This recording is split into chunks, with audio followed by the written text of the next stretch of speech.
Hello दोस्तों, मेरा नाम है कुणाल और स्वागत है आप सभी लोगों का एक नए सब्जेक्ट में जिसका नाम है सप्लाई चेन मैनेजमेंट। ये सब्जेक्ट जो है बहुत सारे इंजीनियरिंग सेमेस्टर एग्जाम्स में आया है या फिर आता है। और मैंने बेसिकली बहुत सारी यूनिवर्सिटीज के सिलेबस में बेसिकली ये सब्जेक्ट को देखा है, तो इस वजह से मैं आप लोगों की हेल्प करने के लिए जो सेमेस्टर एग्जाम्स को टारगेट कर रहे हैं उनको हेल्प करने के लिए मैं ये लेक्चर बना रहा हूँ। तो इसके बेसिकली दो तीन पार्ट्स रहेंगे। पहला पार्ट हमारा ये रहने वाला है जिसमें लेक्चर वन में हम बहुत सारी चीजों को डिस्कस करने वाले हैं सप्लाई चेन मैनेजमेंट के बेसिक्स के लेकर बहुत सारी टॉपिक्स को हम डिस्कस करेंगे। तो चलिए दोस्तों स्टार्ट करते हैं हमारा आज का लेक्चर। लेक्चर नोट दोस्तों आपको लेक्चर के बाद डिस्क्रिप्शन में मिल जाएंगे, साथ ही साथ टेलीग्राम चैनल भी मैं अपलोड कर दूंगा, वहां से जाके भी आप एक्सेस कर सकते हो।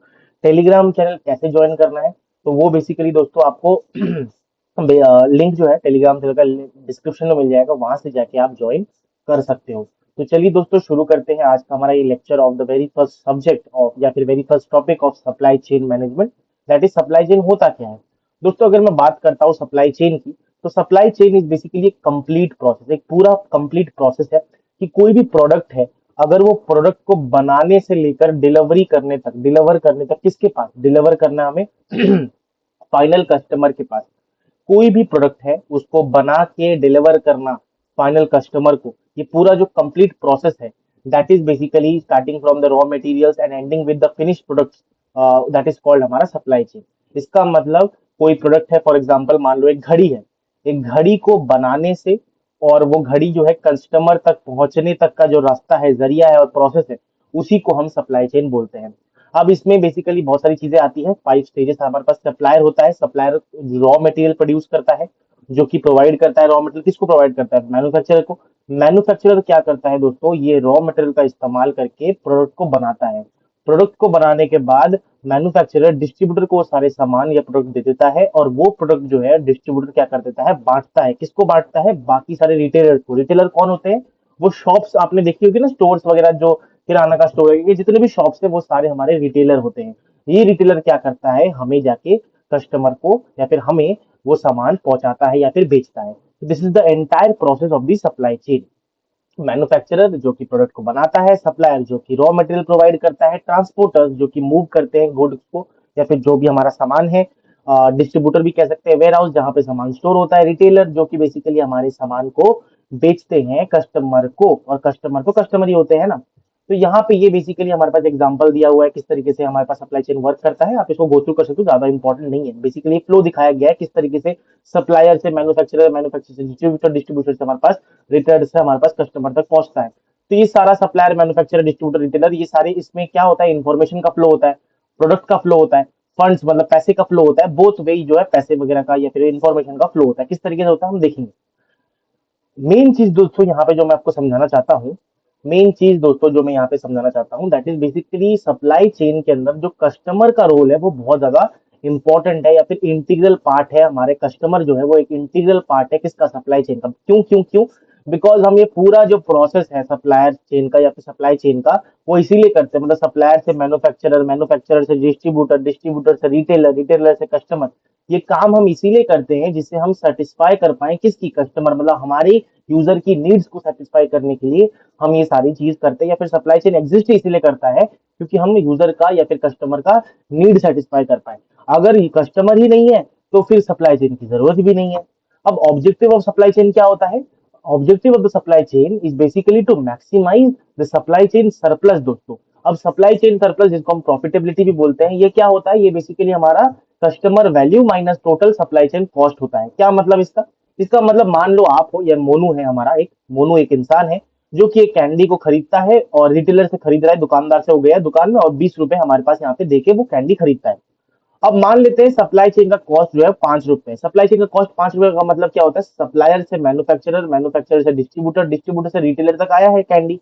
अब यहाँ पे मान लो सप्लायर से 1 रुपए लगा मैन्युफैक्चरर, फिर यहाँ पे 2 रुपए लगा, और डिस्ट्रीब्यूटर से रिटेलर की तरफ 2 रुपए लगा। तो ये टोटल कितना हो गया, 5 रुपए। तो टोटल जो कॉस्ट है हमारे पूरे सप्लाई चेन का, that is called supply chain cost, 5 रुपए है। तो सप्लाई चेन सरप्लस कितना हो जाएगा, मतलब प्रॉफिटेबिलिटी कितना हो जाएगा, 20 - 5 मतलब 15 रुपए हमारा प्रॉफिटेबिलिटी हो जाएगा। और हमारा एम क्या है कि जो 15 आया है ना, मतलब सप्लाई चेन सरप्लस आया है ना, उसको मैक्सिमाइज करने का हमारा गोल रहता है सप्लाई चेन के अंदर, ऑब्जेक्टिव रहता है। अब रेवेन्यू सोर्स, कस्टमर ही हमारा इकलौता रेवेन्यू सोर्स है, जो कि बेसिकली हमारा पैसे कमाने का जरिया है, हम कह सकते हैं हमारे सप्लाई चेन के अंदर। तो ये ऑब्जेक्टिव होता है। अब फ्लो ऑफ सप्लाई चेन में आपको बताया कि भाई हमारा जो सप्लाई चेन के अंदर प्रोडक्ट का फ्लो होता है, मतलब सामान इधर से उधर जाता रहता है। इन्फॉर्मेशन ऑर्डर का जो हमारा डेटा है, इन्फॉर्मेशन ऑफ द ऑर्डर का डिलीवरी डेटा, एड्रेस वगैरह हो गया, मैनेजिंग द ऑर्डर, जितने भी हमारे पास इन्फॉर्मेशन है वो सारे का फ्लो यहाँ पे होता है। फंड्स का यहाँ पे फ्लो होता है। तो ये फंड मतलब पैसे का इधर उधर मतलब फ्लो, वो भी हमारे पास यहाँ पे होता है।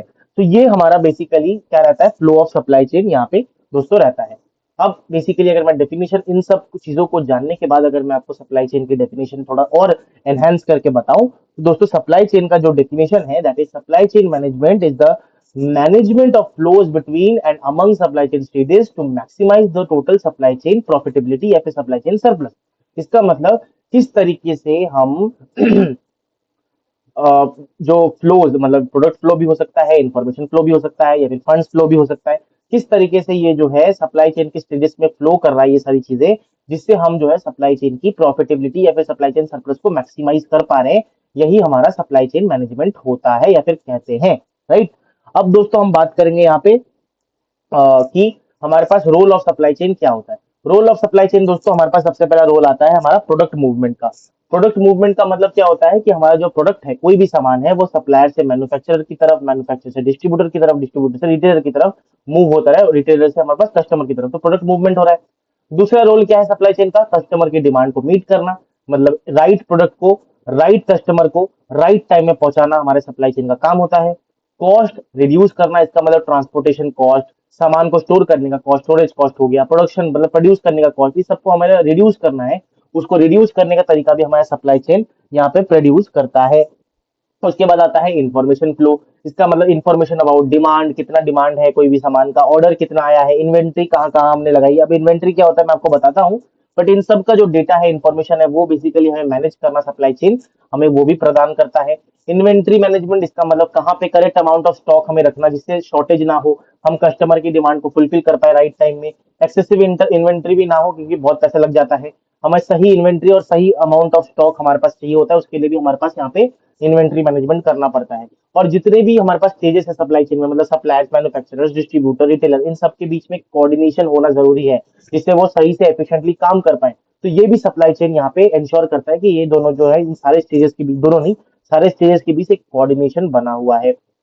तो लास्ट हमारा प्रॉफिटेबिलिटी, मतलब बेसिकली मैंने आपको बताया कि ओवरऑल जो सप्लाई चेन सरप्लस है मतलब प्रॉफिटेबिलिटी है, वो हमारा इंक्रीज हो पाए जिससे एफिशिएंट मैनेजमेंट हमारा रिसोर्सेज का हो पाए और सप्लाई चेन सरप्लस को हम बढ़ा पाए। तो इसको शॉर्ट में मैंने यहाँ पे लिख दिया है रोल ऑफ सप्लाई चेन। अब दोस्तों डिसीजन फेजेस के बारे में हम पढ़ेंगे कि decision phases in supply chain क्या होता है। डिसीजन फेजेस दोस्तों सप्लाई चेन के अंदर, हमारा सप्लाई चेन स्ट्रेटेजी हो गया, एक होता है सप्लाई चेन प्लानिंग और एक होता है supply chain operation. Supply chain strategy या फिर डिजाइन जिसे बोलते हैं, वो लॉन्ग टर्म डिजाइन फेज होता है जहां पे हम बहुत सारे सालों लगा के यहाँ पे डिजाइन करते हैं, या फिर डिजाइन फेज होता है, ये डिसीजन फेज होता है जिसमें हम ओवरऑल स्ट्रक्चर जो है सप्लाई चेन का, वो यहाँ पे क्या करते हैं, डिसाइड करते हैं कहाँ पे फैसिलिटी लगाना है, कहाँ पे कैपेसिटी कितना होना चाहिए, आउटसोर्सिंग करना है या फिर अपने घर में बनाना है या फिर कहीं किसी और से बनाना है, ट्रांसपोर्टेशन सिस्टम क्या होने वाला है, बाकी सारे सिस्टम जो भी है वो सबको डिसाइड करना यहाँ पे हमारा सप्लाई चेन स्ट्रेटेजी या फिर डिजाइन में होता है, जो कि लॉन्ग टर्म बहुत साल लगा के हम ये प्लान करते हैं।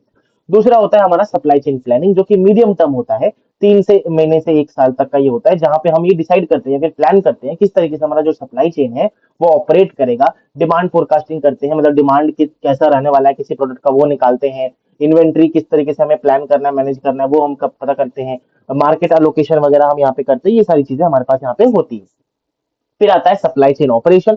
सप्लाई चेन ऑपरेशन हमारा शॉर्ट टर्म या फिर डेली वीकली वाला प्लानिंग होता है या डिसीजन होता है, जिसमें हम डेली डिसीजन लेते हैं, डे टू डे कस्टमर का order, inventory allocation, daily delivery schedule, इन सबको यहाँ पे मैनेज और शेड्यूल करते हैं।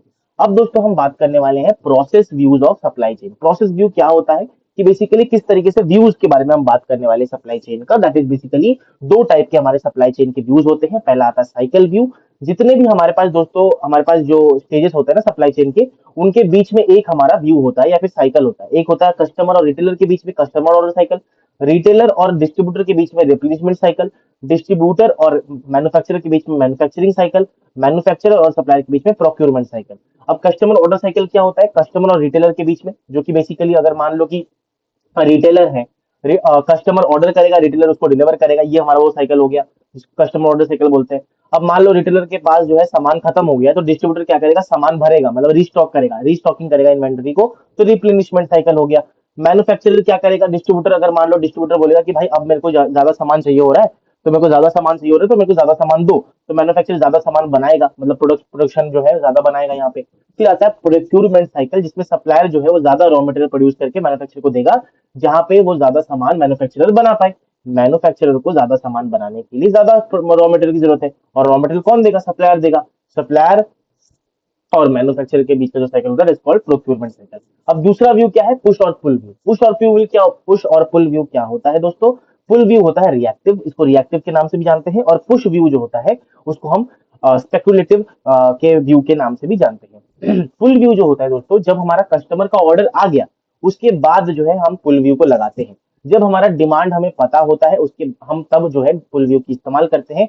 जैसे एग्जांपल मान लो डेल जो है वो एक पीसी को असेंबल कर रहा है, जब ऑर्डर आ गया, ऑर्डर मान लो मैंने डेल को कॉल किया, मैंने बोला मेरे को एक ऑल इन वन पीसी चाहिए, मेरे को दो। ठीक है, तो उसके बाद जो है वो क्या करेगा, रॉ मटेरियल जो होगा उससे वो जो है प्रोडक्शन बनाएगा, मतलब एक नया पीसी बना के हमें देगा। तो ये हो गया हमारा फुल व्यू। पुश व्यू में क्या होगा, कस्टमर के ऑर्डर आने से पहले ही जो हमारा कंपनी है या फिर जो बिजनेस है, वो पहले से बनाकर रख देगा। तो done before customer demand offers, demand forecasting के बेसिस पे कि डिमांड आ सकता है, हम पहले से बना के रख सकते हैं। जैसे ऑर्डरिंग कंपोनेंट्स इन एडवांस, पहले से कंपोनेंट बना के रखेंगे। अब देखो यहाँ पे, ये पुश प्रोसेस है, ये पुल प्रोसेस है। ये बाउंड्री है, कस्टमर का order arrive, customer order arrive होने के बाद अगर लग रहा है तो पुल प्रोसेस है। आफ्टर कस्टमर ऑर्डर, तो यहाँ पे सिर्फ कस्टमर साइकिल लग रहा है, यहाँ पे देखो कस्टमर साइकिल, यहाँ पे देखो कस्टमर ऑर्डर साइकिल लग रहा है, कस्टमर का ऑर्डर आया तब जाके हमारे पास हो रहा है, तो यहाँ पे सिर्फ कस्टमर ऑर्डर साइकिल आएगा।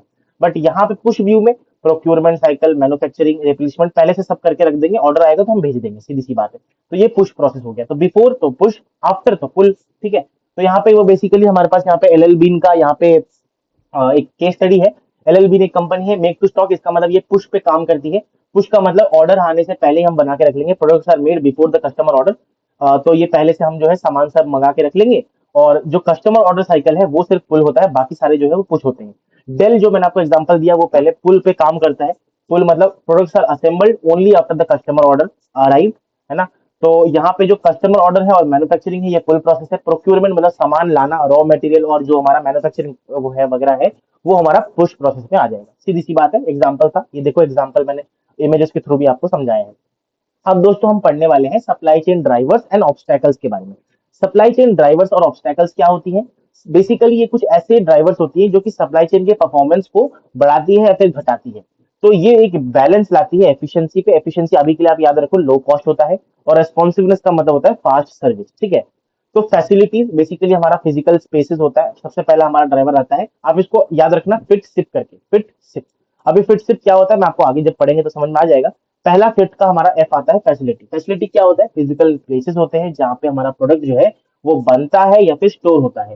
फैक्ट्रीज हो गया, वेयर हाउसेस हो गया, डिस्ट्रीब्यूशन सेंटर हो गया, वो सारी चीजें हमारे पास क्या होगी, फैसिलिटीज हो जाती है। तो यहाँ पे हमारे पास role of facilities decide where products are produce, वही बात है जहाँ पे प्रोडक्ट मेड और स्टोर होता है। दो टाइप की हमारे पास फैसिलिटीज होती है, एक होता है centralise facilities, fewer locations, lower cost होता है, लेस रेस्पॉन्सिव हमारे पास यहाँ पे देखने को मिलता है। डिसेंट्रलाइज फैसिलिटीज भी होती है, मेनी लोकेशन, फास्टर डिलीवरी और कस्टमर हायर कॉस्ट में। तो लोकेशन अगर कम जगहों में हमने फैसिलिटी खोल रखा है तो कॉस्ट हमें कम लगेगा, रेस्पॉन्सिवनेस मतलब बेसिकली हम फास्ट सर्विस नहीं प्रोवाइड कर पाएंगे। बट अगर मान लो डिसेंट्रलाइज है तो बहुत सारा लोकेशन में हमने अपना फैसिलिटी खोल रखा है, कॉस्ट ज्यादा लगेगा बट हम रेस्पॉन्सिव होंगे, जल्दी से जल्दी हम अपने कस्टमर को सेटिस्फाई कर पाएंगे। की मेट्रिक्स जो कि बेसिकली हमारे फैसिलिटीज कैपेसिटी यूटिलाइजेशन कितना हुआ, production cost per unit, quality losses, flow time, product variety, batch size वगैरह वगैरह होता है। ठीक है, अब दोस्तों हम बात करेंगे अपना नेक्स्ट जो है हमारे पास यहाँ पे, डेट इज बेसिकली दोस्तों हमारे पास यहाँ पे इन्वेंट्री के बारे में। दो फिट का हमारा आई वाला जो पार्ट है वो उसके बारे में हम बात करने वाले हैं। इन्वेंट्री क्या होता है, इन्वेंट्री दोस्तों हमारे पास वो होता है रॉ मटेरियल्स या फिर जो वर्क इन प्रोसेस है या फिर जो फिनिश्ड गुड्स है, जहां पे हम फिनिश्ड गुड्स को या फिर रॉ मटेरियल को स्टोर करके रखते हैं, वो जो जगह होती है उसको हम बोलते हैं इन्वेंट्री। क्यों इन्वेंट्री हमारे पास जरूरी होता है, बिकॉज सप्लाई और डिमांड जो है वो कभी मैच नहीं करता है। इस वजह से हमें पहले से तैयार रहना पड़ता है कि फ्यूचर डिमांड को हम मीट कर पाए। तो पहले से स्टोर करके रखेंगे, अचानक से अगर डिमांड आया कस्टमर का तो हम जल्दी से उसको फुलफिल कर पाएंगे। तो reduce cost using the large production batches, अगर ज्यादा इन्वेंट्री होगी तो बेटर अवेलेबिलिटी होगा बट कॉस्ट ज्यादा हो जाएगा, लेस इन्वेंट्री होगी तो लो कॉस्ट होगा but risk of stock out मतलब हम कस्टमर की डिमांड को फुलफिल नहीं कर पाएंगे दोस्तों। हाँ, तो अब यहाँ पे हमारे पास types of inventory, cycle inventory होता है, दो ऑर्डर्स के बीच का जो इन्वेंट्री होता है वो। एक्स्ट्रा इन्वेंट्री जिससे हमारे पास अनएक्सपेक्टेड डिमांड आता है तो उसको फुलफिल करने के लिए हम एक्स्ट्रा इन्वेंट्री रख सकते हैं, सेफ्टी इन्वेंट्री हो जाता है।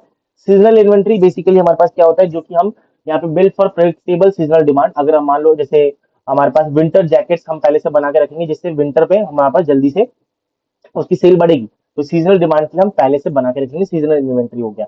और प्रोडक्ट अवेलेबिलिटी मतलब परसेंटेज ऑफ डिमांड फुलफिल हुआ इमीडिएटली, कितना परसेंटेज ऑफ डिमांड जो है वो मैं फुलफिल कर पा रहा हूँ इमीडिएटली, दैट इज कॉल्ड हमारा प्रोडक्ट अवेलेबिलिटी।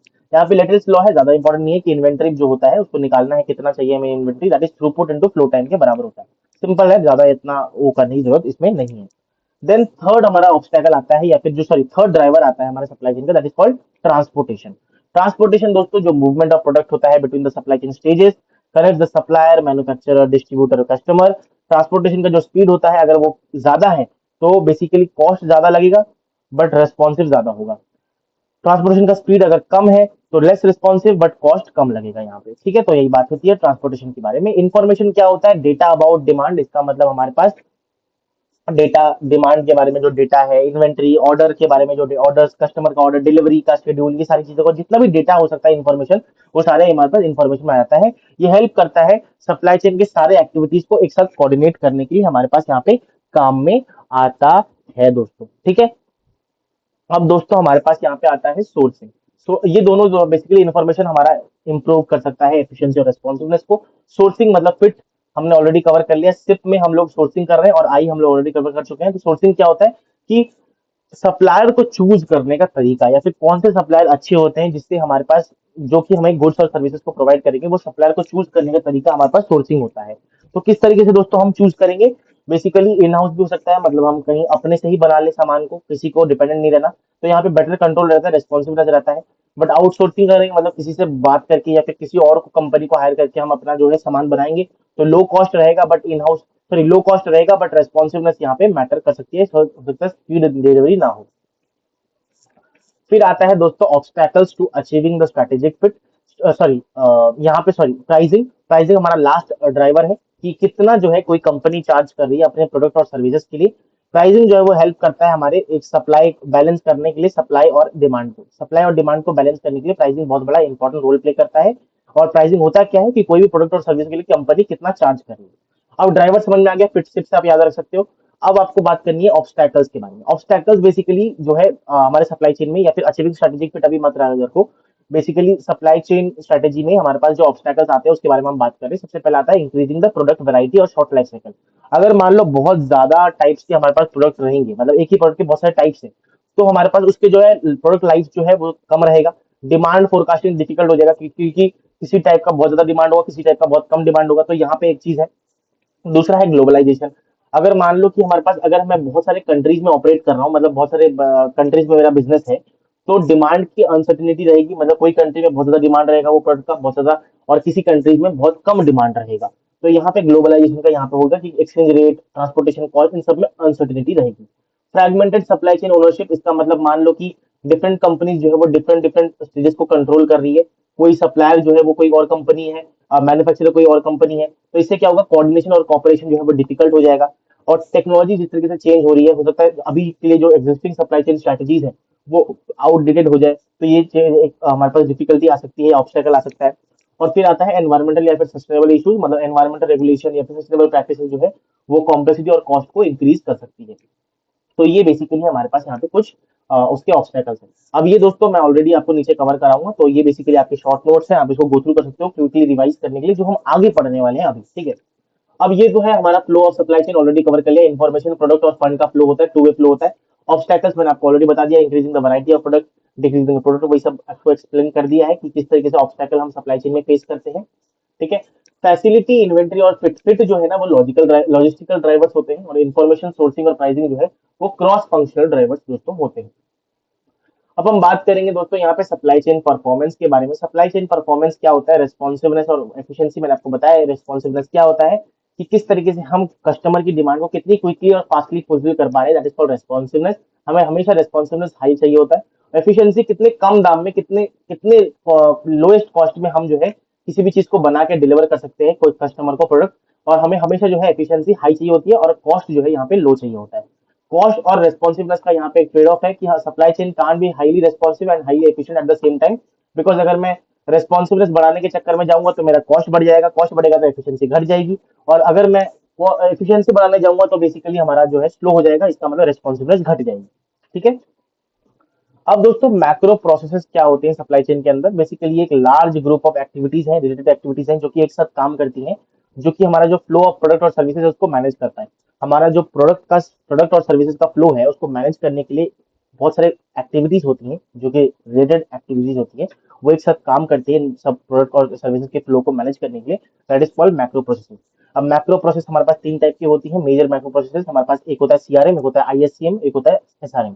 सीआरएम क्या होता है? Customer relationship management. इसका मतलब प्रोसेस है related to dealing the customer. ऐसे प्रोसेसेस जो कि कस्टमर से डील कर रहे हैं, जैसे marketing, sales, order management, customer support या फिर कस्टमर कॉल सेंटर वगैरह वगैरह, वो होता है हमारा कस्टमर रिलेशनशिप मैनेजमेंट। ये होता है, इंक्रीज करता है सीआरएम हमारा कस्टमर सेटिस्फेक्शन और सेल को इंप्रूव करता है। आईएससीएम क्या होता है? Internal supply chain management. Basically ऐसे प्रोसेसेस जो कि कंपनी के इंटरनली हमारे पास होती हैं, कंपनी में हमारे पास इंटरनली होती है, जैसे प्लानिंग हो गया, प्रोडक्शन हो गया, inventory management, packaging and delivery, ये सब हमारे कंपनी ओरिएंटेड होता है और कंपनी के इंटरनल में होता है। तो दैट इज कॉल्ड हमारा आईएससीएम, इंटरनल सप्लाई चेन मैनेजमेंट। गोल होता है efficient production of delivery and reduce the cost and delay. फिर आता है दोस्तों हमारे पास एसआरएम, दैट इज कॉल्ड हमारा सप्लायर रिलेशनशिप मैनेजमेंट। ये ऐसे प्रोसेसेस होती हैं जो कि हमारे पास सप्लायर्स और प्रोक्योरमेंट के रिलेटेड होती है, कि सोर्सिंग सप्लायर मतलब कौन सा सप्लायर हमें चूज करना है, कौन सा सप्लायर हमारे लिए अच्छा है, नेगोशिएशन करना उनके साथ, परचेसिंग मटेरियल्स कम दामों में नेगोशिएट करके परचेज करना, सप्लायर कोलैबोरेशन वगैरह वगैरह। अगर हमें मतलब गोल क्या रहता है? गुड क्वालिटी मटेरियल हमें मिले, गुड कॉस्ट में मिले और स्ट्रॉन्ग रिलेशन हमारे सप्लायर के साथ हो। फ्लो क्या रहता है? एसआरएम मतलब सप्लायर रिलेशनशिप मैनेजमेंट, आईएससी मतलब इंटरनल सप्लाई चेन मैनेजमेंट, और CRM that is customer relationship management. ठीक है। All together make the supply chain work smoothly. अब बात करने वाली है हमारा next topic, that is called demand forecasting. Demand forecasting क्या होता है दोस्तों? Forecast prediction of future demand. Future demand का जब हम बेसिकली फ्यूचर डिमांड क्या रहने वाला है, मतलब फ्यूचर में किसी भी प्रोडक्ट का क्या डिमांड रहने वाला है, उसको अगर हम बेसिकली क्या करते हैं, प्रिडिक्ट करते हैं, तो उसी को हम फोरकास्ट बोलते हैं। तो कंपनी फोरकास्टिंग का क्यों इस्तेमाल करती है? जिससे कितना प्रोड्यूस करना है वो जान ले, लगभग हमें पता चल जाए, अंदाजा हमें पता चल जाए यहाँ पे। उसके बाद दोस्तों हमें कितना रॉ मटेरियल हमें खरीदना चाहिए जिससे हम उतना प्रोड्यूस कर पाए वो पता चल जाए, कितने वर्कर्स मेरे को चाहिए होंगे, इन्वेंट्री प्लानिंग, इन सब चीजों के लिए हमें डिमांड फोरकास्टिंग या फिर फोरकास्टिंग की जरूरत पड़ती है दोस्तों। ठीक है। अब आता है important characteristics of the forecasting. क्या क्या होती है? फोरकास्ट आर नेवर 100% मतलब हमेशा जो है, क्योंकि वहां प्रोडिक्शन की बात हो रही है तो प्रोडिक्शन हमेशा सही होगा ऐसा जरूरी नहीं है। हम एवरी फोरकास्ट जो है उसका कहीं ना कहीं थोड़ा एरर रहता है। शॉर्ट टर्म फोरकास्ट जो है वो ज्यादा एक्यूरेट होता है। अगर मैं मान लो मैं नेक्स्ट वीक का फोरकास्ट कर रहा हूँ, नेक्स्ट वीक का मैं प्रोडिक्शन कर रहा हूँ कि कितना डिमांड रहने वाला है, वो ज्यादा एक्यूरेट और इजियर रहता है। बल्कि अगर मैं अगले साल का प्रोडिक्शन कर रहा हूँ तो उसमें एरर होने के चांसेस ज्यादा है। एग्रीगेट फोरकास्ट जो है वो ज्यादा एक्यूरेट होता है। अगर मैं टोटल डिमांड को प्रिडिक्ट करूं और सारे सामानों का जितने भी हमारे पास यहाँ पे सप्लाई चेन के स्टेजेस है उसमें जो भी प्रोडक्ट है उसका डिमांड अगर मैं करता हूँ प्रोडक्ट, तो वो थोड़ा ज्यादा एक्यूरेट होता है। अगर मैं इंडिविजुअल आइटम का यहाँ पे डिमांड फोरकास्टिंग करूँ तो उसमें एरर होने के चांसेस दोस्तों ज्यादा है। इन्फॉर्मेशन यहाँ पे दोस्तों disorder from the customer, bullwhip effect बोलते हैं। बुलविप इफेक्ट को हम बाद में पढ़ेंगे, but basically small changes in the customer demand जो है वो large change in the supply chain कर देता है। इसका मतलब अगर थोड़ा सा कस्टमर के डिमांड में चेंज आता है तो हमारा लार्ज चेंज आता है किसमें? हमारे सप्लाई चेन में। सप्लायर जो है वो ज्यादा सामान बना सकता है या फिर कम बनाएगा, मैन्युफैक्चर ज्यादा सामान बनाएगा या कम सामान बनाएगा, उस हिसाब से हमारे पास यहाँ पे चेंजेस बहुत ज्यादा रैपिड चेंज हो जाता है अगर स्मॉल चेंज कस्टमर डिमांड में रहता है। अब components of demand, observe demand जो होती है वो सिस्टमेटिक डिमांड और रैंडम डिमांड के बराबर होती है। सिस्टमेटिक डिमांड क्या होता है? जो कि प्रिडिक्टेबल डिमांड होता है, प्रिडिक्टेबल पैटर्न्स होते हैं। जैसे लेवल एवरेज डिमांड हमने पता कर लिया वो प्रिडिक्टेबल है। ट्रेंड मतलब कोई एक ऐसा ट्रेंड चल गया उससे जो है डिमांड ऊपर नीचे हो सकता है, तो ये हमारा हो गया सिस्टमेटिक। सीजनलिटी इसका मतलब बेसिकली कोई पर्टिकुलर सीजन या फेस्टिवल में हमारा जो डिमांड का चेंज होना वो हमारे पास ये प्रिडिक्टेबल है। और अनप्रिडिक्टेबल या फिर अनएक्सपेक्टेड चेंजेस रैंडम डिमांड होता है, दैट इज सडन रेन आ गया, स्ट्राइक्स आ गया, हमारे पास पैंडेमिक अचानक से आ गया, वायरल ट्रेंड हो गया, this can not be predicted easily, है ना। तो फोरकास्टिंग के कुछ मेथड्स है, किस तरीके से हम फोरकास्ट यहाँ पे कर सकते हैं। वो फोरकास्टिंग के क्या क्या मेथड्स है मैं आपको बताता हूँ यहाँ पे। दैट इज दोस्तों हमारे पास यहाँ पे मैं आपको बता देता हूँ, just a second. So guys इसमें क्या होता है, फोरकास्टिंग कुछ मेथड है। सबसे पहला क्वालिटेटिव फोरकास्टिंग, इसका मतलब ओपिनियंस, एक्सपीरियंस या फिर एक्सपर्ट जजमेंट के हिसाब से जब हम फोरकास्टिंग करते हैं, जब हमारा हिस्टोरिकल डेटा अवेलेबल नहीं होता, मार्केट रिसर्च और डेल्फी टेक्निक वगैरह से हम जब यहाँ पे डिमांड का फोरकास्टिंग करते हैं तो उसको हो गया क्वालिटेटिव फोरकास्टिंग। फिर आता है टाइम सीरीज फोरकास्टिंग, जब हम पास्ट डेटा को यूज करके फ्यूचर डेटा को प्रिडिक्ट करते हैं। मोस्ट कॉमन मेथड हमारा moving average, exponential smoothing, Holt's model वगैरह वगैरह। कैजुअल फोरकास्टिंग क्या होता है, demand depends on the external factor जैसे GDP, interest rate, inflation, weather, इन सब से जब डिपेंड करेगा तो कैजुअल फोरकास्टिंग करते हैं। सिमुलेशन, जब कंप्यूटर मॉडल का इस्तेमाल करके, एआई वगैरह का इस्तेमाल करके जब हम कस्टमर बिहेवियर को इमिटेट करते हैं और एडवांस फोरकास्टिंग मेथड का यूज करते हैं तो ये हमारा सिमुलेशन हो गया। अब मूविंग एवरेज कैसे करते हैं, फॉर्मूला दोस्तों हमारे पास क्या होता है, जितना भी हमारे पास जो नेक्स्ट साल का फोरकास्ट होगा वो पहले की जितने भी डिमांड है उसका डिमांड के वैल्यूज अपॉन में नंबर ऑफ कितने साल का आप ले रहे हो, ठीक है। तो एग्जांपल देखो यहाँ पे अगर 3 पीरियड मूविंग एवरेज है, मेरे पास 4 साल के यहाँ पे दिए हुए हैं, 3 पीरियड है तो लास्ट के 3 हम वैल्यूज को लेंगे और 3 डिवाइड प्लस कर दिया तो हमारे पास यहाँ पे 120 आ गया। तो ये हो गया हमारा मूविंग एवरेज, सिंपल सा। एक्सपोनेंशियल स्मूथनिंग क्या होता है, जब हम इंपॉर्टेंस देते हैं लेटेस्ट ट्रेंड को, ये हमारा फॉर्मूला होता है यहाँ पे। यहाँ पे हम क्या करते हैं, जैसे अल्फा की वैल्यू दी होगी, F4 की वैल्यू दी होगी, D4 की वैल्यू दी होगी, मतलब F4 मतलब DT और FT की वैल्यू दी होगी, हमें FT+1 मतलब F5 की वैल्यू निकालनी है, फॉर्मूला में पुट करोगे निकाल लोगे। और एक होता है हमारा फोरकास्ट एरर। फोरकास्ट एरर हमारा क्या होता है, ईटी, एक्चुअल डिमांड और फोरकास्ट कितना क्या था, वो जो एरर है वो बेसिकली हमारा फोरकास्ट एरर होता है। इंपॉर्टेंट एरर मेजर हमारे पास मीन एब्सोल्यूट डेविएशन, ये हमारा फॉर्मूला है आप देख सकते हो। मैपी मतलब मीन एब्सोल्यूट परसेंटेज एरर, ये हमारे पास हो गया। Mean square error that is MSE, ये हो गया। और 22 बेसिकली वेदर फोरकास्ट शो करता है कि वेदर फोरकास्ट कंसिस्टेंट है, हाई या लो है। अगर मान लो समेशन ऑफ टी के बराबर होता है ये, अगर समेशन ऑफ सारे एरर्स जो है वो पॉजिटिव आ रहे हैं तो अंडर फोरकास्टिंग हो रही है, अगर नेगेटिव आ रहे हैं तो ओवर फोरकास्टिंग हो रही है। ये एरर्स आप देख सकते हो, ज्यादा इंपॉर्टेंट नहीं है, बस लिख लिया है। हॉल्स और वेल्टर मॉडल क्या होगा दोस्तों, हमारे पास जब हमारा डिमांड जो है वो लेवल और ट्रेंड दोनों, मैंने आपको बताया था ना लेवल और ट्रेंड क्या होता है, ये देखो लेवल और ट्रेंड, जब लेवल और ट्रेंड होता है तो हॉल्स मॉडल का हम इस्तेमाल करते हैं। और जब हमारा ट्रेंड और सीजनलिटी होता है तब हम विंटर मॉडल का इस्तेमाल करते हैं, जैसे ice cream sales increase every summer तो विंटर मॉडल का इस्तेमाल करेंगे। अब हमारे पास आता है दोस्तों टॉपिक एग्रीगेट प्लानिंग का। एग्रीगेट प्लानिंग क्या होता है, planning production, workforce, inventory capacity for next few months to meet future demand at minimum cost and maximum profit. इसका मतलब जब दोस्तों हम क्या करते हैं, जब हम production, workforce, inventory capacity in सबको प्लान करते हैं कुछ आगे के कुछ महीनों के लिए, जिससे हम फ्यूचर के डिमांड को मीट कर पाए बहुत कम पैसों में और मैक्सिमम प्रॉफिट हम कमा पाए, उसको हम एग्रीगेट प्लानिंग बोलते हैं। ये 3 से 8 महीने की हम यहाँ पे करते हैं। ये एग्रीगेट प्लानिंग हमारा कंपनी को हेल्प करता है, कितना प्रोड्यूस करना है, कितने वर्कर्स मेरे को चाहिए होंगे, कि क्या मैं इन्वेंट्री में प्रोडक्ट को स्टोर करूं या फिर जरूरत नहीं है, क्या ओवर टाइम कराना लोगों को मतलब यूजर को या फिर वर्कफोर्स को जरूरी है या नहीं। मेन गोल क्या होता है हमारा एग्रीगेट प्लानिंग का, बैलेंस डिमांड और सप्लाई की जो है डिमांड और सप्लाई को ऐसे बैलेंस करना जिससे प्रॉफिटेबल हमारे पास हो पाए हम। तो लो कॉस्ट एनफ प्रोडक्ट्स होने चाहिए, सेटिस्फाई कस्टमर और मैक्सिमम प्रॉफिट, ये हमारा गोल होता है एग्रीगेट प्लानिंग का।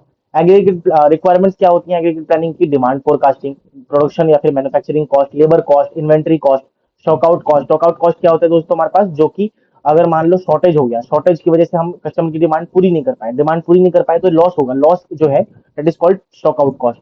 कैपेसिटी लिमिट की, भाई हम इतना तो बना नहीं सकते ना, प्रोडक्शन का भी कोई लिमिट हो सकता है, तो वो लिमिट जो है कैपेसिटी लिमिट हो गया हमारा, कैपेसिटी कंस्ट्रेन हो गया हमारा।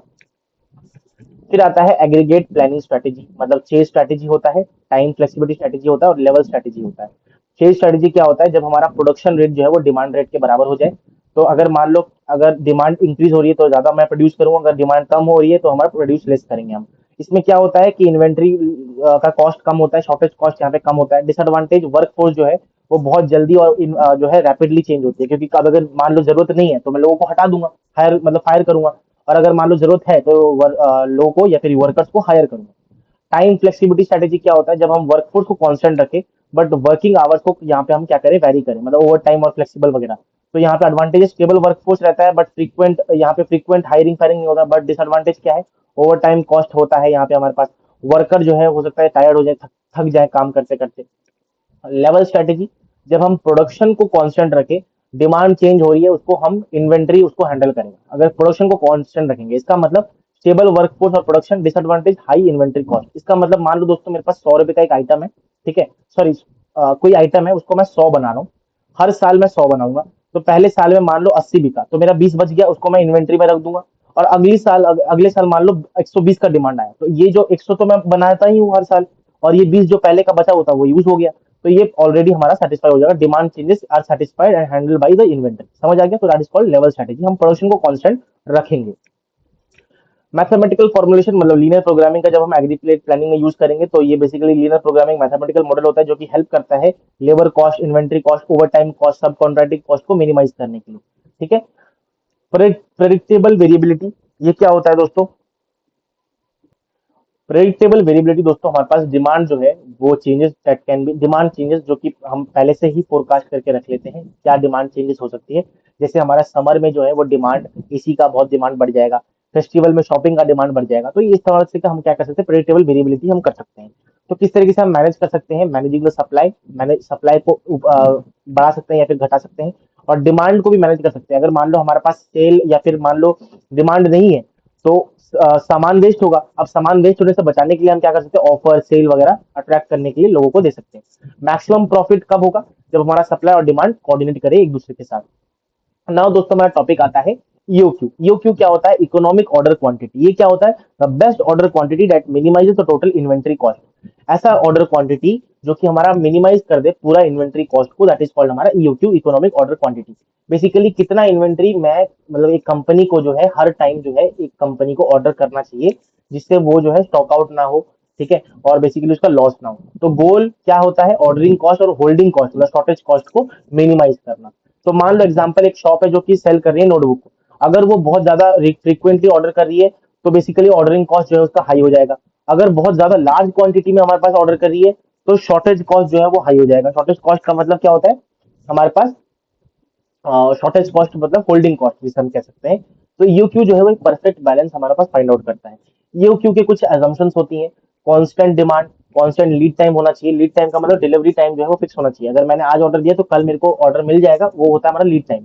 ठीक है। ऑर्डर देने से मेरे घर पहुंचने तक का जो समय है वो that is called lead time. Constant demand, no shortage, fix order, ordering cost, fix holding cost या फिर constant holding cost, instant replenishment. इसका मतलब इन्वेंटरी अगर खाली होगा तो एकदम फटाक से जो है इन्वेंटरी फुल हो जाएगा। हम ऐसे मान के चलते हैं ईओक्यू के अजम्पशन से।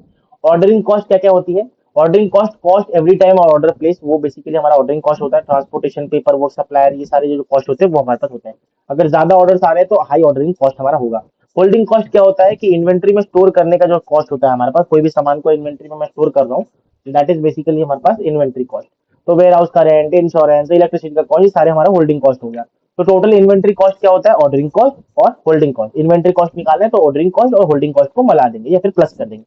ऑर्डरिंग कॉस्ट क्या होता है? D upon Q S plus Q upon two H, मतलब ये होल्डिंग कॉस्ट हो गया, ये हमारा ऑर्डरिंग कॉस्ट हो गया। यहाँ पे डी जो है वो एनुअल डिमांड है, क्यू जो है हमारा ऑर्डर क्वांटिटी है, एस जो है हमारा ऑर्डरिंग कॉस्ट पर ऑर्डर है, एच जो है वो हमारा holding cost per unit area या फिर पर यूनिट है। ठीक है। अगर मान लो ऑर्डर क्वांटिटी ज्यादा होगा तो होल्डिंग कॉस्ट ज्यादा होगा। यहाँ पे ये बताने की कोशिश हो रही है अगर ऑर्डर क्वांटिटी ज्यादा होगा होल्डिंग कॉस्ट के बारे में। और अगर यहाँ पे क्या बताने की कोशिश हो रही है, अगर हमारा ऑर्डर क्वांटिटी कम हुआ तो हमारा ऑर्डरिंग कॉस्ट हाई होगा। अब ये Q that is optimal order quantity, Q star से हम निकालते हैं। क्यू स्टार मतलब ऑप्टिमल ऑर्डर क्वांटिटी कितना होना चाहिए, दैट इज अंडर रूट में 2ds अपॉन में एच। मिनिमम टोटल और बेस्ट इन्वेंटरी साइज निकालने में ये फायदेमंद होता है। कुछ इंपॉर्टेंट फॉर्मुलेज और हैं कि optimal number of orders N star निकालने हैं तो किस तरीके से आप निकाल सकते हो? डी अपॉन क्यू स्टार से। और अगर टाइम बिटवीन ऑर्डर निकाले तो क्यू स्टार अपॉन में डी से निकाल सकते हो। अब एक होता है हमारा inventory pattern. Inventory pattern basically क्या होता है? क्यू से स्टार्ट होता है। मैं आपको यहाँ पे दिखा देता हूँ। एक 100 टूथ का पैटर्न ले लेता है कि हमारा मान लो सबसे पहले दोस्तों जो इन्वेंटरी है वो क्यू से स्टार्ट हो रही है, मतलब इन्वेंटरी में क्यू हमारे पास ऑर्डर्स हैं। ठीक है। फिर वो ग्रेजुअली डिक्रीज होगी ऑर्डर, फिर जीरो पे पहुंचेगी, फिर वापस से न्यू ऑर्डर आएगा तो वापस से जो है वो इंस्टेंटली क्यू पे पहुंचेगी। ऐसे चलता रहेगा, है ना, जंप बैक टू ऐसे चलता रहेगा। तो एक 100 टूथ का हमारे पास बना रहा है टाइम और इन्वेंटरी का ये ग्राफ होता है। तो 100 टूथ का बना है तो इन्वेंटरी पैटर्न हो गया। अब टोटल कॉस्ट, होल्डिंग कॉस्ट और ऑर्डरिंग कॉस्ट का ये ग्राफ है। तो आप देख सकते हो यहाँ पे जो है, जहाँ पे दोनों बराबर होते हैं, जहाँ पे इंटरसेक्ट करते हैं वहां पे हमारा होल्डिंग कॉस्ट और ऑर्डरिंग कॉस्ट बराबर होता है। और that is the point where the optimal ordering cost हमें मिलता है और ऑप्टिमल ऑर्डर क्वांटिटी हमें मिलता है क्यू स्टार, है ना। और अगर तो मिनिमम टोटल कॉस्ट हमें निकालना है तो मिनिमम टोटल कॉस्ट इज बराबर अंडर रूट ऑफ 2DASH। ठीक है। अब इन्हीं सब का यूज करके आप यहाँ पे फॉर्मूला देखो, यहाँ पे सब डेटा गिवन है, आप न्यूमेरिकल में डालोगे आपका निकल आएगा। ठीक है। यहाँ पे नोट, अगर ईओ क्यू में मतलब क्यू स्टार में हमारा ऑर्डरिंग कॉस्ट होल्डिंग कॉस्ट के बराबर होता है, मैंने ऑलरेडी आपको बता दिया है। अगर ऑर्डर क्वांटिटी बढ़ेगा तो हमारा होल्डिंग कॉस्ट बढ़ेगा, बट हमारा ऑर्डरिंग कॉस्ट जो है वो हमारा फॉल होने लगेगा। ठीक है। और ईओ क्यू में हमारा जो है टोटल कॉस्ट मिनिमम हो जाता है। दोस्तों अब आता है हमारा reorder point, that is basically ऐसा inventory level at which a company should place order. मतलब कब जो है कंपनी को अपना नया ऑर्डर प्लेस करना चाहिए, ये कब पता लगेगा? रीऑर्डर पॉइंटिंग से हमें पता लगेगा। So that new stock arrive before the stock finishes, मतलब हमारा माल खाली ना हो इससे पहले ही हमारा जो है स्टॉक आ जाए पहले से। क्यों रीऑर्डर पॉइंट इंपॉर्टेंट होता है? जिससे हमारे पास स्टॉक आउट मतलब माल खत्म हो जाना को हम अवॉइड कर सके, सेल्स जैसे लॉस्ट ना हो, कस्टमर डिससेटिस्फेक्शन ना हो, इन सब के लिए रीऑर्डर पॉइंट इंपॉर्टेंट होता है।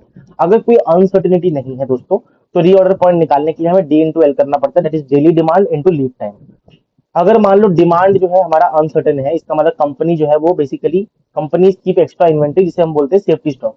Extra inventory kept to handle the uncertainty demand और डिलीवरी। इसका मतलब अचानक से कोई डिमांड आ गया, अनसर्टेनिटी है डिमांड में, उसके लिए हम सेफ्टी स्टॉक रखते हैं। तो अगर मान लो अनसर्टेनिटी है तो रीऑर्डर पॉइंट कैसे निकालेंगे? DL that is normal demand during the lead time, जो कि गिवन होगा, और सेफ्टी स्टॉक। अब सेफ्टी स्टॉक क्या होता है? वही बात है, एक्स्ट्रा इन्वेंट्री जो हम पहले से रखते हैं, जिससे अनसर्टेन डिमांड को हम हैंडल कर पाए। ये बेसिकली जेड सिग्मा एल होता है। ये सर्विस लेवल फैक्टर होता है जेड, जो कि बेसिकली हमारे पास हाई सर्विस लेवल तो ज्यादा सेफ्टी स्टॉक हम मेंटेन करेंगे, या फिर इसके बराबर होता है। मतलब ये सेफ्टी स्टॉक जो है Z sigma D L under root L के बराबर भी होता है। एल तो आपको पता ही है लीड टाइम होता है, मतलब डिलीवरी टाइम कितना होता है। सिग्मा डी होता है standard deviation for daily demand. Difference between EOQ और आरओपी, ईओक्यू बताता है कितना ऑर्डर मेरे को मिनिमम कितना ऑर्डर करना चाहिए, और ये बताता है कब ऑर्डर करना चाहिए, व्हेन टू ऑर्डर, जिससे स्टॉक आउट ना हो। इन्वेंट्री पैटर्न सेफ्टी स्टॉक में हमारे पास देखो, ये तो था ही हमारे पास, आरओपी रहता है ये, और सेफ्टी स्टॉक ये रहता है। तो सिंपल सा हमारे पास जो ऊपर देख के है वही। अब मल्टी इक्लॉन इन्वेंट्री क्या होता है? सप्लाई चेन के बहुत सारे स्टेजेस होते हैं, जैसे factory, central DC, regional DC, retail store, customer तक आता है, आपको पता है ये स्टेजेस। तो inventory manage across the multiple series को इक्लॉन बोलते हैं।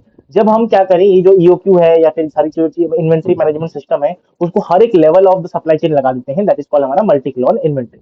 गोल क्या रहता है? टोटल सप्लाई चेन इन्वेंट्री को हम ऑप्टिमाइज कर पाए, टोटल कॉस्ट को कम कर पाए, फ्यूअर स्टॉक आउट हो और बेटर कस्टमर सर्विस दे पाए। Echelon inventory, inventory at one stage, all inventory downstream. तो ये सारे सम आप कर दोगे तो आपका निकल के आ जाएगा। Approaches to multi clone economy, decentralize approach होता है, जहाँ पे हर स्टेज जो है अपना इन्वेंट्री खुद से मैनेज करता है। तो यहाँ पे क्या होता है, दिक्कत आती है। सेंट्रलाइज भी ज्यादा एफिशिएंट होता है कि अपना जो पूरा सिस्टम है वो ऑप्टिमाइज होता है एक साथ, जिससे टोटल इन्वेंट्री कॉस्ट कम होता है, सर्विस लेवल अच्छा होता है, रिड्यूस कॉस्ट। ठीक है। Managing uncertainty in supply chain, पहला आता है हमारा डिमांड वेरिएबिलिटी, कस्टमर डिमांड जो है वो चेंज कर रही है। लीड टाइम वेरिएबिलिटी, सप्लायर का डिले हो सकता है। सप्लायर डिस्क्रिप्शन, सप्लायर के पास सामान की शॉर्टेज है। क्वालिटी प्रॉब्लम भी हो सकता है, इसका मतलब डिफेक्टिव प्रोडक्ट सप्लायर दे रहा है। Methods to handle, safety inventory रखो, मल्टीपल सप्लायर के साथ बात करके रखो, कैपेसिटी बफर रखो, इन्फॉर्मेशन शेयरिंग करो, एग्रीगेट एंड पूलिंग करो। तो इन सबसे हमारा क्या हो जाएगा यहाँ पे, अ, ये तो जो हमारा अनसर्टेनिटी है सप्लाई चेन में वो हम मैनेज कर सकते हैं। ठीक है। अब determining the optimal levels of the product availability, that is called CSL, cycle service level, probability of not facing a stock out during the replenishment cycle. कि बेसिकली रिप्लेनिशमेंट मतलब जो रिप्लेनिशमेंट साइकिल क्या होता है कि माल खत्म होने वाला है, तो हम जो वापस माल भरते हैं अपने फैक्ट्री या फिर इन्वेंट्री में, that is called replenishment cycle. अब उसमें हमारा स्टॉक आउट ना हो जाए, इसका मतलब हमारा माल बिल्कुल खत्म ना हो जाए उस दौरान उसकी प्रायोरिटी निकालने का तरीका होता है CSL, that is cycle service level. कैसे निकालते हैं? अगर मान लो हमारा हाई साइकिल सर्विस लेवल होता है, तो better customer service, few stock out और high inventory cost. C not होता है हमारा, that is called over stock cost, C minus S के बराबर होता है। सी क्या होता है? प्रोडक्ट कॉस्ट, और एस होता है सैलवेज वैल्यू। सी होता है हमारा under stock cost, that is selling price minus जो हमारा प्रोडक्ट कॉस्ट है वो। तो ओवर स्टॉक कॉस्ट क्या होता है? That is extra unsold inventory cost. और अंडर स्टॉक क्या होता है? Loss from the insufficient inventory. तो बेसिकली अगर हमें ऑप्टिमल सीजन निकालना है, दैट इज सी अपॉन में सी प्लस सी नॉट के बराबर। और ऑप्टिमल ऑर्डर क्वांटिटी अगर निकालना है, that is Q star F inverse, that is inverse demand distribution, और सीएसएल मतलब जो हमने निकाला ना ये, उसी का ही हम यहाँ पे डाल देंगे। तो सीएसएल क्या होता है? Probability of no stock out. ठीक है। अब दोस्तों हम नेक्स्ट टॉपिक में जाएंगे, जो कि हमारे लिए बहुत ज्यादा इंपॉर्टेंट है, और बहुत ही ज्यादा इंपॉर्टेंट टॉपिक है हमारे लिए ये, that is basically supply chain performance and strategy. Supply chain performance और स्ट्रैटेजी दोस्तों ये डिसाइड करता है किस तरीके से हम अपना सप्लाई चेन का जो है परफॉर्मेंस इंक्रीज कर सकते हैं। इसमें दोस्तों हमारे पास दो स्ट्रैटेजीज होती है, एक होता है कॉम्पिटिटिव स्ट्रैटेजी, एक होता है supply chain strategy. Competitive strategy क्या होता है कि ऐसी स्ट्रैटेजी जो कि कोई कंपनी अप्लाई करती है या फिर बेसिकली फॉलो करती है, जिससे वो कस्टमर की नीड्स को फुलफिल कर पाए through it's product and services. अपने प्रोडक्ट्स को लेकर, अपने प्रोडक्ट को यूज करके वो कस्टमर की नीड्स को फुलफिल कर पाए, और उसके लिए जो स्ट्रैटेजी लगता है इसको कॉम्पिटिटिव स्ट्रैटेजी। ये आंसर करता है कि कौन टारगेट कस्टमर है, किस तरीके से हमें कस्टमर की वैल्यू, कस्टमर क्या वैल्यू करता है, और किस तरीके से कंपनी बाकी कंपनी से जो है कम्पीट करे। तो ये सारे कॉम्पिटिटिव स्ट्रैटेजी में हमारे पास यहाँ पे हम ध्यान में रखते हैं। What are the main objective? Customer को अट्रैक्ट करना, मार्केट एडवांटेज गेन करना, इन प्रॉफिट को इंक्रीज करना। What companies competitive strategy needs? Low cost, fast delivery, innovation, high quality, variety, customization. समझ आ गया? जैसे ग्रोसरी स्टोर है, तो ग्रोसरी स्टोर में कौन कस्टमर के चाहिए? लो प्राइस ग्रोसरी और रेगुलर अवेलेबल चाहिए। तो कॉम्पिटिटिव स्ट्रेटेजी क्या होना चाहिए? एफिशिएंसी और मतलब लो कॉस्ट और कॉस्ट लीडरशिप, इसका मतलब मैं बाकियों से कंपैरिजन में अपना सब्जी जो है वो कम में बेचूं। फैशन ब्रांड है तो customer want latest trend and fast availability. Competitive strategy क्या होना चाहिए, रेस्पॉन्सिबल, मतलब जितनी जल्दी से जल्दी जो है मैं लेटेस्ट ट्रेंड को अपने दुकान में लाऊं, जिससे रेस्पॉन्सिबल बढ़े और इनोवेशन मतलब अलग अलग ट्रेंड जो है मैं फॉलो करूं। सप्लाई चेन स्ट्रेटेजी क्या होता है कि किस तरीके से हमारा सप्लाई चेन जो है ऑपरेट करता है जिससे वो कॉम्पिटिटिव स्ट्रेटेजी को सपोर्ट कर पाए। Decision regarding sourcing, production, inventory, warehousing, transportation, information system, ये सारी चीजें जो है हमारे सप्लाई चेन स्ट्रेटेजी में आती है। पर्पस क्या होता है कि right product right place right time में पहुंच जाए लोएस्ट पॉसिबल कॉस्ट में। तो वैल्यू चेन है कि मतलब नया प्रोडक्ट डेवलप हो रहा है, मार्केटिंग सेल्स करेंगे, ऑपरेशंस करेंगे, डिस्ट्रीब्यूशन करेंगे, सर्विस करेंगे। इसमें हमारा जो बिजनेस स्ट्रेटेजी है वो क्या लगेगा, finance, accounting, IT, human resource वगैरह वगैरह लग जाएगा। सप्लाई चेन स्ट्रेटेजी क्या करता है, ये बिजनेस जो गोल्स हैं हमारे, जैसे फाइनेंस, अकाउंटिंग, आईटी, इन सबको सपोर्ट करना चाहिए। अगर मान लो कि एक कंपनी जो है वो सेम डे डिलीवरी का प्रॉमिस कर रही है, तो हमारा सप्लाई चेन स्ट्रेटेजी ऐसा होना चाहिए जिससे वो nearby warehouse maintain करे, फास्ट ट्रांसपोर्टेशन मोड का इस्तेमाल करे, ज्यादा इन्वेंट्री होल्ड करके रखे। ये सब हमारे सप्लाई चेन स्ट्रेटेजी होने चाहिए। अचीविंग स्ट्रेटेजिक फिट, ये क्या होता है, जब हमारा कॉम्पिटिटिव स्ट्रेटेजी और सप्लाई चेन स्ट्रेटेजी जो है वो एक साथ अलाइन करते हैं, एक साथ मतलब बेसिकली बैलेंस आउट होते हैं, तो supply chain must provide the right level of responsibility at right cost, मतलब एफिशिएंसी और रेस्पॉन्सिबिलिटी दोनों जो है राइट राइट होते हैं, तब जाके हमारा स्ट्रेटेजिक फिट हमें मेंटेन कर पाते हैं। इसका मतलब जब हमारा कॉम्पिटिटिव स्ट्रेटेजी और सप्लाई चेन स्ट्रेटेजी इक्वल हो जाएंगे या फिर कंसिस्टेंट हो जाएंगे, बैलेंस आउट हो जाएंगे, तब हम स्ट्रेटेजिक फिट को अचीव कर सकते हैं। If there is no strategic fit, high cost stockout का यहाँ पे मामला रहेगा, एक्सेसिव इन्वेंट्री हमारे पास यहाँ पे रहेगा, पुअर कस्टमर सर्विस देखने को मिलेगा। तो एक example of strategic fit, low cost product है जैसे राइस, सॉल्ट, टूथपेस्ट, इनका डिमांड जो है वो स्टेबल है, प्रेडिक्टेबल है, तो मैं बेस्ट सप्लाई चेन का यूज करूंगा, एफिशिएंट मतलब लो कॉस्ट बनाने की कोशिश करूंगा, एफिशिएंट सप्लाई चेन स्ट्रेटेजी का फॉलो करूंगा। फैशन प्रोडक्ट अगर मेरे पास है तो डिजाइनर क्लोथ है, डिमांड जो है वो अनस्टेबल है, अनसर्टेन है, तो बेस्ट सप्लाई चेन स्ट्रेटेजी क्या होना चाहिए, फ्लेक्सिबल और रेस्पॉन्सिवनेस को मेंटेन करूंगा, जितनी जल्दी से जल्दी मैं जो है सामान को यूजर तक पहुंचा पाऊँ। तो 3 steps to achieving the strategy, achieve the strategic fit. पहला आता है हमारा understanding the customer and supply chain uncertainty, that is customer must understand the expectation and uncertainty in demand. Uncertainty in demand का क्या मतलब होता है, implied demand uncertainty, that is IDU. ये बेसिकली वो अनसर्टेनिटी होता है जो कि सप्लाई चेन फेस करता है कस्टमर की रिक्वायरमेंट की वजह से। तो क्या क्या फैक्टर्स है हमारे पास जो कि हमारा इम्प्लाइड डिमांड अनसर्टेनिटी को अफेक्ट करते हैं। लॉट साइज, मतलब अगर मान लो ऑर्डर क्वांटिटी में बहुत ज्यादा वेरिएशन है, तो उस केस में हमारे पास यहाँ पे आईडीयू आ सकता है। रिस्पॉन्स टाइम, कस्टमर जो है फास्ट डिलीवरी चाहिए, बट आई अगर क्योंकि बहुत ज्यादा अनसर्टेनिटी है, इसीलिए जो कंपनी है वो बेसिकली उसके पास बहुत ही रिएक्शन टाइम बहुत कम है, मतलब बहुत सोचने का बिल्कुल टाइम नहीं है।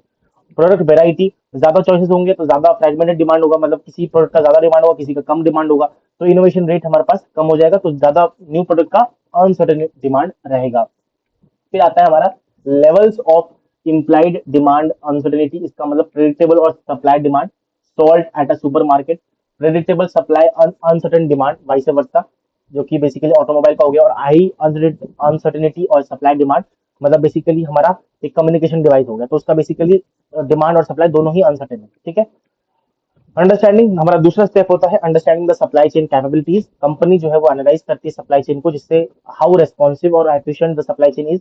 सप्लाई चेन रेस्पॉन्सिव का क्या मतलब होता है बताया था, that is react quick, handle uncertainty and manage the variety. Responsiveness supply chain can manage quantity changes with short time lead times, handle variety and support innovation. Supply chain efficiency क्या करता है, deliver product at the lowest possible cost, focuses on high utilization, low inventory, cheap transportation, stable हमारे पास schedule. तो यहाँ पे responsiveness और efficiency का trade off, basically अगर हाई कॉस्ट है तो रेस्पॉन्सिवनेस, मोर एफिशिएंसी चाहिए तो लो कॉस्ट रहेगा, फास्ट डिलीवरी यहाँ पे हो जाएगा। अगर रेस्पॉन्सिव चाहिए फ्लेक्सिबल रहेगा, यहाँ पे बफर इन्वेंट्री रहेगा। अगर मेरे को एफिशिएंसी चाहिए तो low cost, slow delivery, stable और मिनिमल इन्वेंट्री हमें चाहिए। तो यहाँ पे रेस्पॉन्सिवनेस का देखो स्पेक्ट्रम, हाई एफिशिएंसी से हाई रेस्पॉन्सिवनेस की तरफ हम जा रहे हैं, बीच में हमारा समवॉट एफिशिएंट समवॉट रेस्पॉन्सिवनेस रहता है। तो ये इस तरीके से ग्राफ हमारा बनता है। अचीविंग स्ट्रेटेजी पर मतलब जब हम हमारा इम्प्लाइड डिमांड अनसर्टेनिटी को सप्लाई चेन कैपेबिलिटी से मैच करते हैं, तो हमारा स्ट्रेटेजिक फिट हम जो है अप्लाई कर सकते हैं। इसका मतलब हमारे पास जब डिमांड जो है कम रहेगी तो एफिशिएंट सप्लाई चेन, अगर हमारा हाई रहेगा तो रेस्पॉन्सिवनेस सप्लाई चेन, ठीक है। अब आता है हमारा वही बात है कि ये हमारा जोन ऑफ स्ट्रेटेजिक फिट है, इसका मतलब यहाँ पे स्ट्रेटेजिक फिट हम अटेंड कर सकते हैं जहाँ पे इम्प्लाइड अनसर्टेनिटी जो है वो रेस्पॉन्सिवनेस स्पेक्ट्रम के बीचों बीच रहेगा। यहाँ पे रेस्पॉन्सिवनेस जो है यहाँ पे एफिशिएंट, यहाँ पे सर्टेन डिमांड, यहाँ पे uncertain demand. Next topic that is basically दोस्तों हमारा product life cycle, journey of a product. Basically कोई प्रोडक्ट लॉन्च होता है तो लॉन्च होने से लेकर उसे खत्म होने तक का जर्नी को हम बोलते हैं प्रोडक्ट लाइफ साइकिल। लॉन्च हुआ तो उसका डिमांड अनसर्टेन होता है, लो कंपटीशन होता है, रेस्पॉन्सिबल सप्लाई चेन स्ट्रेटेजी हम फॉलो करेंगे इसमें। ग्रोथ स्टेज में हमारा डिमांड बहुत ज्यादा होता है, कंपटीशन बहुत ज्यादा होता है, तो हम यहाँ पे रेस्पॉन्सिबल और एफिशिएंट दोनों सप्लाई चेन की स्ट्रेटेजी फॉलो करेंगे। मेच्योरिटी स्टेज में हमारा स्टेबल डिमांड हो जाता है तो एफिशिएंसी, हम कॉस्ट को रिड्यूस करने की कोशिश करेंगे, तो efficient supply chain strategy follow करेंगे। और लास्ट में हमारा डिक्लाइन होता है, इसका मतलब डिमांड जो है घटने लगता है, कॉस्ट को रिड्यूस, जितना कॉस्ट रिड्यूस कर सकते हैं उतना कॉस्ट रिड्यूस करने की हम कोशिश करेंगे। एंड नाउ कम्स दोस्तों हमारे पास एक्सपेंडिंग द स्ट्रेटेजिक स्कोप। इसका मतलब strategic fit should not be limited to one department, all stages should work together. तो स्कोप जो है सप्लायर, मैन्युफैक्चरर, डिस्ट्रीब्यूटर, रिटेलर, हर जगह जो है हमारा जो है यहाँ पे स्ट्रेटेजिक फिट हमें अटेंड करना है। हर एक स्टेजेस में सप्लाई चेन के हम स्ट्रेटेजिक फिट को अटेंड करना चाहेंगे। दो हमारे पास यहाँ पे होता है नैरो स्कोप, जिसमें हर डिपार्टमेंट जो है वो अपना अलग अलग काम करेगी सेपरेटली, जहाँ पे पुअर कोऑर्डिनेशन होगा, कॉन्फ्लिक्टिंग गोल्स होगा। बट ब्रॉड स्कोप में क्या होगा, एंटायर जो सप्लाई चेन है वो एक साथ काम करेगी, जिसमें लोअर कॉस्ट, बेटर सर्विस और रिड्यूस बुलविप इफेक्ट। बुलविप इफेक्ट बाद में पढ़ेंगे, अभी के लिए आप बस सुन लो, ठीक है। 5 कैटेगरीज ऑफ स्ट्रेटेजिक स्कोप। पहला आता है इंट्रा कंपनी इंट्रा ऑपरेशन, जहां पे एक company only one operation is optimize. इसका मतलब मान लो वेयर हाउस जो है ऑप्टिमाइज करेंगे, तो यहाँ पे बहुत ज्यादा कम, अगर कोई पर्टिकुलर ऑपरेशन जो है उसको हम ऑप्टिमाइज करेंगे, फॉर एग्जाम्पल वेयर हाउस एक ऑपरेशन है, उसी को सिर्फ हम ऑप्टिमाइज करेंगे, तो इंट्रा कंपनी इंट्रा ऑपरेशन बोलते हैं। इंट्रा कंपनी इंट्रा फंक्शनल क्या होता है, जब हम एक फंक्शन को ऑप्टिमाइज करेंगे पूरे कंपनी में, मतलब ट्रांसपोर्टेशन डिपार्टमेंट पूरा हम ऑप्टिमाइज करेंगे मान लो, that is called intra company intra functional. फिर इंट्रा कंपनी इंटर फंक्शनल क्या होता है, डिफरेंट डिफरेंट डिपार्टमेंट एक साथ कोऑर्डिनेट करने लगेंगे, मतलब marketing department, operation department, finance department, logistic department, ये एक साथ काम करने लगेंगे, दैट इज कॉल्ड हमारा इंट्रा कंपनी इंटर फंक्शनल। फिर आता है इंटर कंपनी इंटर फंक्शनल, इसमें क्या होता है, जब मल्टीपल कंपनीज एक साथ कोऑर्डिनेट करेंगे, मतलब सप्लायर, मैन्युफैक्चरर एक साथ इंटीग्रेट होकर दोस्तों हमारे पास क्या होगा, काम करेगा, कोऑर्डिनेट करेंगे। तो ये हमारा मॉडल सप्लाई चेन जो है, मॉडर्न सप्लाई चेन आज तक आजकल जो है वो ये एम करती है, जो है मल्टीपल कंपनी एक साथ कोऑर्डिनेट करें। और फिर आता है फ्लेक्सिबल इंटरफंक्शनल, जिसमें हमारे पास सप्लाई चेन डायनेमिकली जो है मार्केट के चेंजेस के हिसाब से अडॉप्ट करती है, और अनसर्टेनिटी और कस्टमर डिमांड, कस्टमर नीड, इन सबको अपने आप जो है अडॉप्ट करती है डायनेमिकली, है ना। तो ये मोस्ट एडवांस होता है। तो बेसिकली जो है मोस्टली जो कंपनीज है वो inter company inter functional scope को अटेंड करना या फिर एम करती है, जिससे हमारा मल्टीपल कंपनी जो है या फिर मल्टीपल सप्लायर का कंपनी, मैन्युफैक्चरर, ये रिटेलर हो गया, इन सब अपने आप जो है कंबाइन होकर कोऑर्डिनेट कर पाए। तो ये पूरी चीज मैंने यहाँ पे लिखी हुई है, सारी चीजें यहाँ पे एक्सप्लेन की है, अगर शॉर्ट में आप इसको एक्सप्लेन कर सकते हो। और ये बेसिकली हमारा स्ट्रक्चर है, जिस तरीके से सप्लायर है, मैन्युफैक्चरर, डिस्ट्रीब्यूटर, रिटेलर, कस्टमर है, और competitive strategy, product development strategy, supply chain strategy, marketing strategy, कहाँ पे इंटर कंपनी कहाँ पे इंट्रा फंक्शनल वो आता है, ये एक ग्राफ है, आप इसको गो थ्रू कर सकते हो, ठीक है। सो यस दोस्तों, this is all about today's lecture of supply chain. हमने बहुत सारे कंसेप्ट को आज की वीडियो में डिस्कस किया है। मैं उम्मीद करता हूँ आपको आज का वीडियो थोड़ा लाइक मजा आया होगा, कुछ नया सीखने को मिला होगा आज की वीडियो से। अगर दोस्तों आपको सीखने को मिला है, please hit the right button right away. हमने इस सप्लाई चेन में बहुत सारी चीजों को डिस्कस किया। अब जो है पार्ट 2 में आप हम और चीजों को डिस्कस करेंगे, जैसे network design, sourcing and transportation in supply chain के बारे में हम डिस्कस करेंगे, और उसके बाद हम बाकी चीजों को भी देखेंगे। So yes, this is all about today's lecture, and ये हमारा पहला लेक्चर था सप्लाई चेन मैनेजमेंट का। उम्मीद करता हूं दोस्तों आपको आज का लेक्चर मजा आया होगा, कुछ नया सीखने को मिला होगा। अगर दोस्तों आपको मजा आया, please hit the like button, अपने दोस्तों के साथ इस वीडियो को शेयर कीजिए, जिससे ये छोटू सा चैनल जो है वो ग्रो कर पाए, और मेरी मदद करिए, जिससे मैं बाकी बच्चों तक पहुंच के उनका भी भला कर पाऊं, और ये कंटेंट जो है मैं उनको भी प्रोवाइड कर पाऊं दोस्तों। Yes, that's it for today's video.